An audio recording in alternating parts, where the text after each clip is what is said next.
yoo yaa uummata qashtii ani araarsuudha. Video kanatti kan wal faana ilaallu Basic Premiere Pro editing dha. Namoota reefu Premiere Pro shaakaluu eegalaniif fayyada wal faana ilaallu. Application cherooban jalqaba kan dhufa ani already waan baneef iddoo kanatti projectoota ani save godhetu jira warreen hojjetaachuu jira. Projectii haaraa banuudhaaf new project jenna. Sana booda title project keenyaadhaaf title keenya fakkeenyaaf ani pro training jedhee enter godha. Jalqaba yeroo Premiere Pro banan application isa banamu kana fakkaata. Application isa banamu kana fakkaata. Egaa nama reefu Premiere Pro application sana install godhee banuudhaaf kun waan haaraadha. Kanaafu paartota laala kun paartiin kun maalidha paartiin kun maalidha kan jedhu wal faana ilaalla. Paartiin kun projectiin keenya yeroo import goonu bakka taa'udha. Jechuunis fakkeenyaaf karaa lama import gochuu dandeenya projectii keenya. Tokkoffaa asiin import gochuu dandeenya. Karaa lammaffaa asiin kanaadha jechuudha projectii keenya jechuudha. Fakkeenyaaf projectiin keenya maqaan isaa Pro Training jedhee moggaaseera. Asii kunoo application video barbaadan as keessaa filtanii fakkeenyaaf as keessaa filee asumarraan drag goonee harkisnee itti galchina jechuudha. Qo'ammaaf taafu kan itti aanu partii kana jechuun sequence partii dha jechuun timeline jechuun bakka itti hojjennu jechuudha. Video import gooneet bakka kanatti akan hojjennu jechuudha. Video import goonee kan hojjennu bakka kanattidha.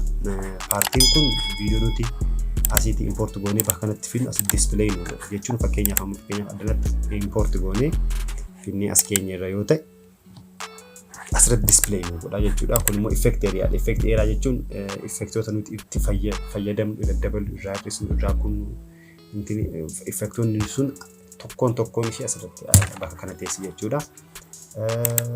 Kabira file ka jedhu jira new project isaan kun guyyaa bira laalla clip learning jedha assembly editing color effect audio and graphics. Warreen gubbaarratti ba'anii jiran kun maal akka isaan fayyadan wal faana guyyaa biraa ilaalla toopikii biraadhaan ammaaf garuu features isaa maal akka fakkaatudha kan nuti ilaalaa jirru.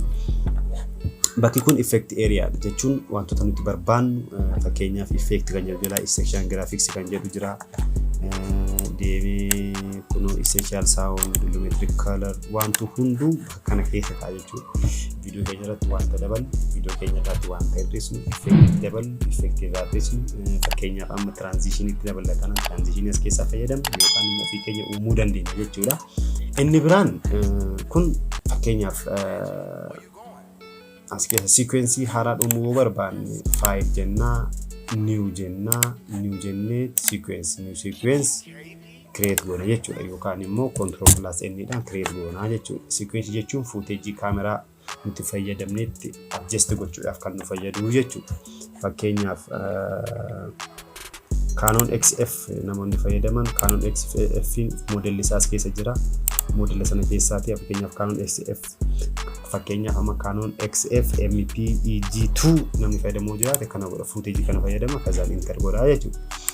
Yoommoo silkiidhaan fayyadamna taane kaameraa hin qabnu yoo ta'e immoo default sequence fayyadamuu dandeenya. Default sequence jechuun normally setting keessa default sequence jechuun frame size isaa 1920 horizontally dhaa fi 1080 vertically ta'a jechuudha. Sana wal enter goonee sirreessuu dandeenya. Adjust gochuu dandeenya akkaataa barbaannetti. Kan biraan graphics kan jedhu jira. Graphics jechuun yoo akkuma beekamu graphicsota adda addaa video keenya irratti yeroo daballu kana keessa gallee fayyadamna jechuudha. Inni kaan audio keenya kan video keenya adjust kan goonu as jala gallee audio dha. Fakkeenyaaf osoo audio import godhee qabaatee bakka kanaa fida dialogue music SFX manaan kan jedhu jira.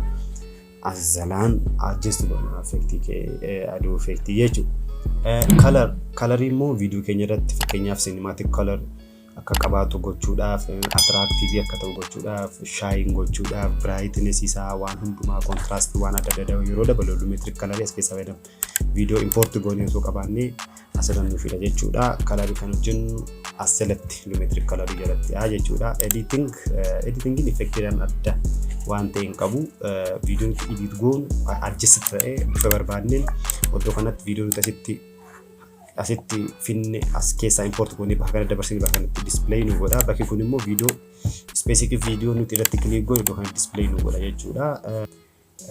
Inni biraan kana kuni baay'ee barbaachisaadha by the way shortcut kana fakkeenyaaf video nuti intini goone cut goone move gochuudhaaf olii gadi resize waan adda gochuudhaaf fi kana jechuun immoo razor tools dha inkuta jechuudha cut gochuudhaaf wanti nuti fayyadamnu kun immoo pen tool dha jechuudha specifically bakka barbaannetti wanta barbaanne akka harkaan akka irratti adjust gochuuf nu fayyada kun harka move gochuudhaaf tools pen tool maanu type tool jechuun T dha maanu text barreessuudhaaf barreeffama video keenya irratti wantoota pop up ta'an irratti barreessuudhaaf jechuudha title text barbaanne barreessuudhaaf kan fayyadamnu ishee kanadha.